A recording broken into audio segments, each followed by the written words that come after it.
అదేనా అదేనా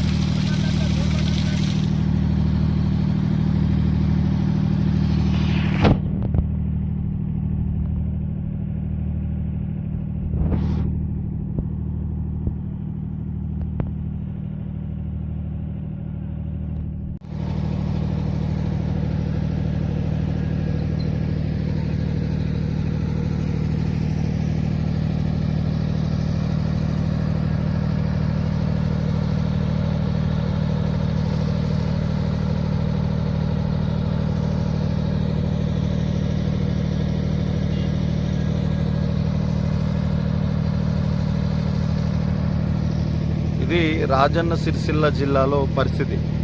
పక్కనే మిడ్ మానేర్ ఉంది. 25 టీఎంసీల నీటి కెపాసిటీ 20 కిలోమీటర్ల దూరంలో ఉంది.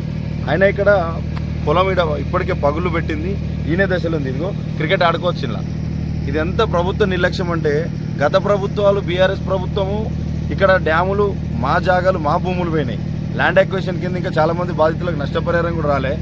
ఇటు భూమిని మొత్తం తీసుకుపోయి ఆ మిడ్ మానేర్లో కలిపి ఆ నీళ్ళని తీసుకుపోయి ఫామ్ హౌస్లు వారించుకున్నారు. ఎక్కడెక్కడికో 100 కిలోమీటర్ల పైకి తీసుకుపోయారు. కానీ పక్కన తలాపునున్న రైతులు మాత్రం ఈరోజు ఎంత ఘోరమైన పరిస్థితి. జనరేటర్లు పెట్టుకొని నడిపించుకునే పరిస్థితి వచ్చింది. కాంగ్రెస్ ప్రభుత్వం కరువుల ప్రభుత్వం. కాంగ్రెస్ ప్రభుత్వం అంటేనే కరువుల కోత, కరెంటు కోత. ఇది రైతులకు ఈరోజు చూసినట్టయితే రోజు 2000 రూపాయల ఖర్చు, డీజిల్ ఖర్చు పెట్టుకొని జనరేటర్లు నడిపించుకుంటే కానీ పొలం బారే పరిస్థితి లేదు. ఇచ్చే 10-12 గంటల కరెంటును కూడా మళ్ళీ కొరతలు పెట్టడం వల్ల ఈరోజు మా రైతు అంజిరెడ్డి జనరేటర్ తెచ్చుకోకపోతే ఆయన పొలం ఎండిపోయే పరిస్థితి. 7 ఎకరాల భూమి ఉన్నది. ఏం చేసుకుంటారు? ఈరోజు రైతుకు పక్కనే చెక్ డ్యామ్ పెట్టుకున్నారు, పక్కనే మిడ్ మానేర్ ఉంది.